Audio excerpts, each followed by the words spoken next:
Oi pessoal, tudo bem com vocês? Eu sou a Gabriela, esse canal é o Estilo Juro e bora para um perguntas e respostas? Bom, gente, há uma semana mais ou menos, coloquei lá no Instagram aquela caixinha de perguntas, né? E falei que eu iria responder então essas perguntas num vídeo aqui pro canal. E aí recebi algumas e então bora responder. A primeira pergunta que eu vou responder é da Lili Videl, que me perguntou se eu já pensei em fazer maratonas com o meu público. Então, maratonas literárias, Lili, sim, na verdade a gente já fez, né? A gente já fez do Leitor como Metáfora, do Alberto Manguel, e a gente já fez também do O Pêndulo de Foucault, do Humberto Eco. Todos eles têm playlists aqui no canal, é só você dar uma olhadinha.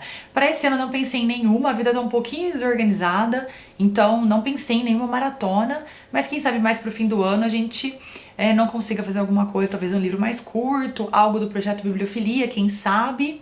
Vou pensar. A próxima pergunta é do Insta Estudos Literários e a pergunta é: como é o seu roteiro nos clubes de leitura? Quais pontos do livro você destaca? Então, tem um vídeo aqui só sobre clube de leitura. Eu falo um pouquinho no vídeo sobre como é a minha rotina pra preparar então esses clubes, mas durante a leitura eu destaco algumas coisas que eu acho importantes no livro. E lá no clube, quando a gente começa, eu sempre começo falando um pouco sobre o contexto histórico em que o livro foi escrito, falo um pouco sobre o autor, a vida do autor, a trajetória do autor, né? E aí vou jogando algumas perguntas pro pessoal, o que eles gostaram, né? Pego alguns pontos polêmicos, pergunto o que o pessoal achou, gostou, o que você achou desse ponto, o que você achou dessa passagem, né? Eu sempre faço isso e separo então os pontos mais importantes do livro pra gente discutir. Mas o clube é muito livre, tá? Então assim, o pessoal fala sobre o que quiser, sobre o que achou, o que gostou, o que não gostou. É muito livre, assim, a gente não tem um roteiro, nada disso, né? É uma conversa sobre aquele livro. Não é nada formal, é bem informal, bem descontraído mesmo. A Caroline Medeiros me perguntou se eu gosto de literatura nacional e quais são os meus livros preferidos. Nossa, pergunta difícil. Eu gosto muito de literatura nacional, né? Eu tinha um projeto aqui no canal até pouco tempo atrás que se chamava Resenhando Nacionais. Por conta do doutorado e tudo mais, ele ficou um pouco encostado, mas na verdade não morto, porque ainda tem muitas resenhas de nacionais que aconteceram ao longo do ano, né? No Clube do Livro a gente sempre tem alguns autores nacionais que são escolhidos pra gente ler ao longo do ano, mas que difícil, eu não sei assim, eleger o meu favorito, meus livros favoritos nacionais. Eu acho então que eu escolheria Dois Irmãos, do Milton Ratum, que a gente leu esse ano no clube, eu gostei muito. O Alienista, do Machado de Assis, que a gente leu ano passado, eu gostei muito. De Mim Já Não Se Lembra, do Luiz Rufato. E pra citar um quadrinho nacional, o Arvorado, do Chico Bento, que foi escrito e desenhado pelo Orlandi. Então acho que esses, no momento, são algumas obras favoritas nacionais. A próxima pergunta é da Nealen Costa, acho que é isso mesmo, que me perguntou como acha que andará o mercado editorial nos próximos anos? Difícil essa pergunta, né? Eu acho que a gente percebe que esse ano deu uma esfriada, né? O mercado editorial tá um pouco mais devagar.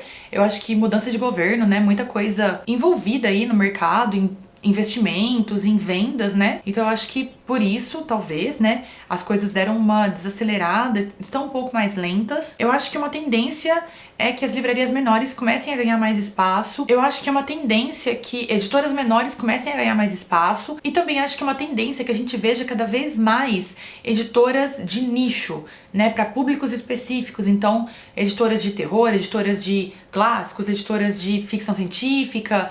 Então, esses públicos bem nichados, né, eu acho que isso também é uma tendência que a gente vai ver. Então, claro que vai continuar existindo editoras como a Companhia das Letras, que é imensa, né, que atende todos os nichos, mas eu acho que na verdade é um grupo editorial, a companhia, né, mas eu acho que também vai vir uma tendência de editoras menores e mais voltadas para públicos específicos, né, o nicho é rico e eu acho que isso é uma coisa que vai crescer cada vez mais. Mas são só apostas, é por achismo mesmo. A Gil me perguntou, já tem planos para o pós-doc ou está de férias sem data para retornar? Então, estou de férias sem data, não pense em pós-doc, tá, gente? Isso é uma coisa que até me assusta um pouco. Não tenho a menor vontade de fazer um pós-doc agora. Não tenho vontade de retornar pra academia nesse momento. O doutorado foi muito cansativo. Realmente não tenho a menor intenção de fazer um pós-doutorado nesse momento. Talvez daqui uns 2 anos, não sei, mas hoje, agora, não voltaria, nossa, nem a pau, gente, de jeito nenhum que eu retorno para um pós-doc. Preciso de descanso, preciso, né, nem curtir meu título ainda, nem me sinto doutora direito. Então, pós-doc se houver, vai esperar um bom tempo ainda. A Alin Moura me perguntou: você sente que tatuagem interfere na hora de arrumar emprego? Na verdade, não. Todos os lugares que eu passei, isso foi sempre muito tranquilo. Nunca ninguém sequer mencionou o fato de eu ter tatuagens. Eu acho que hoje em dia a gente tem uma tendência que isso seja cada vez mais natural, mais tranquilo, mais leve, né? Porque todo mundo tem, né, gente? Hoje a gente conta nos dedos quantas pessoas não têm. Isso é uma coisa muito comum. Pra mim nunca foi um problema. Tive experiências bem tranquilas quanto a emprego e tatuagem, mas não posso dizer que sou a regra, né? Por outro lado, eu sei que tem alguns lugares que ainda tem uma certa rigidez, banco, algumas empresas mais formais, né? Então eu sei que ainda existe um pouco de formalidade e rigidez quanto a isso, e claro, um pouco de preconceito também, né? Isso sempre existiu, sempre existirá, mas na minha visão isso tem melhorado. Mas não posso te dizer, depende muito da área que você quer trabalhar. Para biblioteconomia, na minha experiência, isso é bem tranquilo, bem leve mesmo. A Débora Soares me perguntou o que eu acho importante na preparação para a seleção do doutorado. Eu vou fazer um vídeo só sobre isso, gente, porque vocês me perguntam muito. Mas eu acho importante na seleção, então, um bom projeto, um projeto bem escrito, tá? Não precisa ser um projeto adiantado, são duas coisas diferentes, tá, gente? Não precisa ser um projeto muito avançado, com ideias já muito, né, desenvolvidas, não. Eu acho que precisa de um projeto bem escrito, um projeto com clareza, um projeto com ideias concretas, com proposta concreta, com objetivos concretos, mesmo que vai mudar no futuro. Isso é muito tranquilo, tem grandes chances que você mude algumas ideias depois que você entre no doutorado, mas um projeto sólido, muito bem escrito, embasado, com leituras, né, com boas referências, não precisa ser milhares, mas boas referências, né, para um projeto, que você converse antes com algum professor que você tem interesse para ele te ajudar um pouco, né, nesse desenvolvimento, a seguir uma linha de raciocínio. Eu acho isso muito importante, e acho muito importante também você conhecer o programa que você quer entrar. Então entender o que tem naquele programa, aquele programa é voltado para qual área, né? O que tem mais ali, o que é forte naquele programa, e não entrar só porque é um doutorado, só porque tá perto da minha casa, só porque tem uma boa avaliação da CAPES. Então realmente entrar aonde você cabe de fato, né, pensar sobre tudo isso. Eu acho que isso é muito importante. A Dani me perguntou para falar sobre a diferença entre mestrado acadêmico e profissional. O mestrado acadêmico, como já disse, na verdade acho que o nome fala muito por si próprio, né?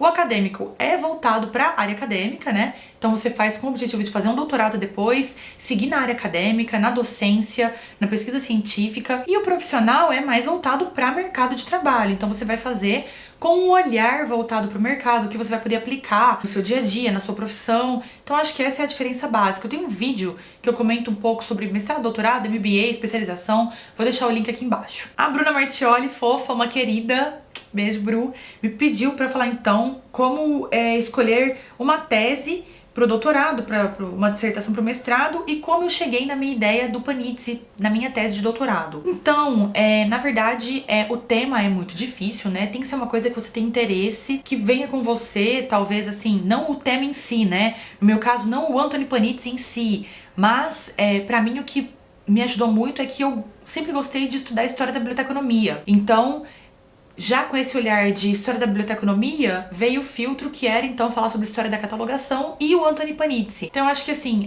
selecionar um tema é você ir do grande, né? O que eu mais gosto na minha profissão?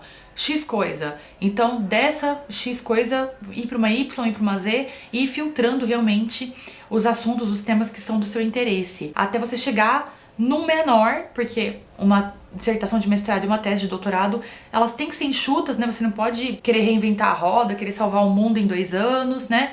Não tem condição.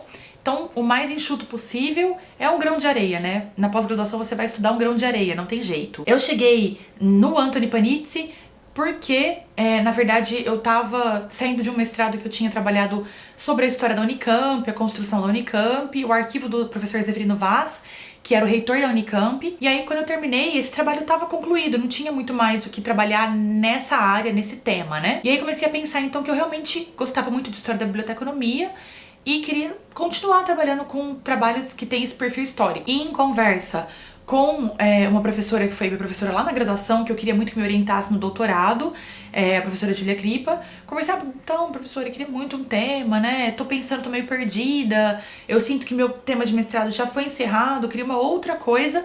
E ela chegou pra mim e falou: você conhece o Antônio Panizzi? Você já pensou sobre isso? Ele é um bibliotecário que é muito pouco falado na nossa área ainda, tem muito pouco estudo, muito pouca pesquisa. E aí ela me cantou aí esse tema, eu fiquei muito apaixonada, agarrei a ideia e então desenvolvi minha tese sobre isso. Ela, infelizmente, não foi minha orientadora, a gente teve alguns desencontros na vida, mas ela foi banca da minha tese, eu fiquei muito feliz, ela participou de certa forma aí no final, na finalização desse trabalho, que eu fiquei muito feliz. Mas mais ou menos essa é a história, então, do meu tema. A Van Vergani me perguntou: oi, Gabriela, o que acha de gravar um vídeo comentando sobre sua vivência com livros de poesia? Na verdade, eu não tenho muita vivência com livros de poesia. Não leio muito poesia. Esse era um projeto que eu tinha pra esse ano. Eu li um pouco no Cante Lá Que Eu Canto Cá, do Patativa do Assaré, que foi um livro pro Clube do Sesc, aqui em Ribeirão. Tenho vontade de mergulhar um pouco mais nesse gênero, tenho vontade de procurar algumas coisas, mas nem sei por onde começar. E confesso que eu tenho um pouco de preguiça, um pouquinho de preconceito. Por nenhum motivo sólido, pura burrice do preconceito mesmo, não tenho vergonha de falar não, gente. Tenho um pouco de preguiça, assim, tipo, não sei, parece tudo meio igual, parece tudo meio esquisito. E tenho um pouco de preguiça, mas tô tentando mudar isso, tô realmente tentando dar uma chance aí, que eu sei que eu vou me surpreender. Felipe, meu noivo, gosta muito de poesia, então poderia até me deixar sugestões aqui que eu vou aceitar de bom grado. E a última pergunta é do Lucas Greco, que é só meu melhor amigo, né? O Lucas me perguntou quando eu vou ler O Feiticeiro de Terramar, da Ursula Le Guin. Gente, quero muito ler esse livro. Eu acho que eu vou ler, não vou dizer, tipo, logo em breve, porque a lista é longa, a vida é curta, mas vou ler, gente. Vou pegar até emprestado na biblioteca da escola, que tem o primeiro e tem o segundo, tem os dois. E eu amo Ursula Le Guin, então... Greg, prometo que lerei em breve pra gente conversar sobre esse livro. Bom, gente, é isso. Adorei responder essas perguntas. Me falem aí se vocês gostaram, se vocês gostam desse tipo de vídeo, se vocês querem que eu faça mais, porque a gente vai fazendo, vou sempre soltando perguntinhas lá no Insta pra responder aqui. É isso, se você ainda não é inscrito no canal, não deixe de se inscrever. Se você gostou desse vídeo, dê um curtir aqui embaixo, me ajuda muito na divulgação. E todas as minhas redes sociais estão na descrição do vídeo. Me sigam por lá também. Vejo vocês na próxima. Muito obrigada. Tchau, tchau.